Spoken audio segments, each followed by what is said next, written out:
The Russia versus Ukraine conflict is heating up.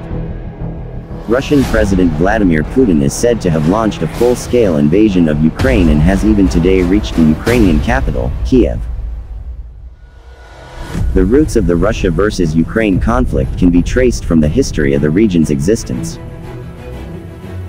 About 1,200 years ago, Ukrainians, Russians and Belarusians were born on the banks of the Dnieper River in Kievan Rus, a medieval superpower that covered much of Eastern Europe. Despite being born in the same region, both Russia and Ukraine have vast differences in terms of language, history, and political life.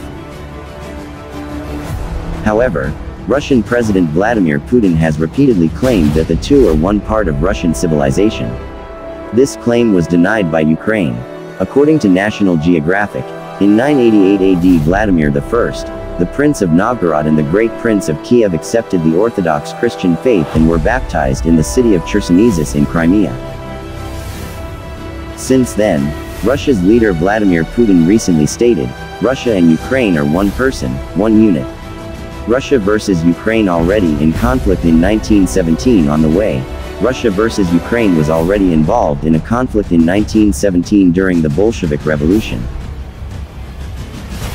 Ukraine was one of many countries that was involved in a brutal civil war before it was completely taken over by the Soviet Union in 1922. In the early 1930s, to force peasants to join collective farms, Soviet leader Joseph Stalin orchestrated a famine that resulted in the starvation and death of millions of Ukrainians. After that, Stalin imported large numbers of Russians and other Soviet citizens, many of whom did not speak Ukrainian and had few ties to the region, to help replenish the population in the east. This historical legacy creates a fault line that lasts a long time. Because eastern Ukraine came under Russian rule much earlier than western Ukraine, those in the east have stronger ties to Russia and tend to support Russian-leaning leaders. In contrast, western Ukraine spent centuries under the control of shifting European powers such as Poland and the Austro-Hungarian Empire, one reason why Ukraine in the west tends to favor more western-leaning politicians. The eastern population tends to be more Russian-speaking and Orthodox, while the western part is more Ukrainian and Catholic. Furthermore, Ukraine gained its independence after leaving the Soviet Union in 1991. Relations between Russia and Ukraine began to heat up in 2013 due to important political and trade deals with the European Union. In favor of closer ties with Moscow, the pro-Russian president of Ukraine, Viktor Yanukovych, rejected an association agreement with the European Union. The refusal sparked mass protests until Viktor Yanukovych was ousted from office in 2014.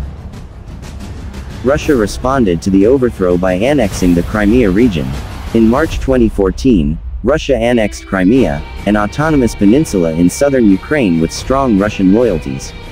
This annexation was carried out under the pretext of defending the interests of Russian-speaking citizens. Within a few days, Russia finished annexing Crimea.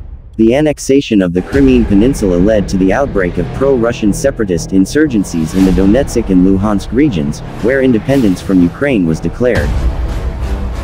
The rebellion sparked months of fierce fighting.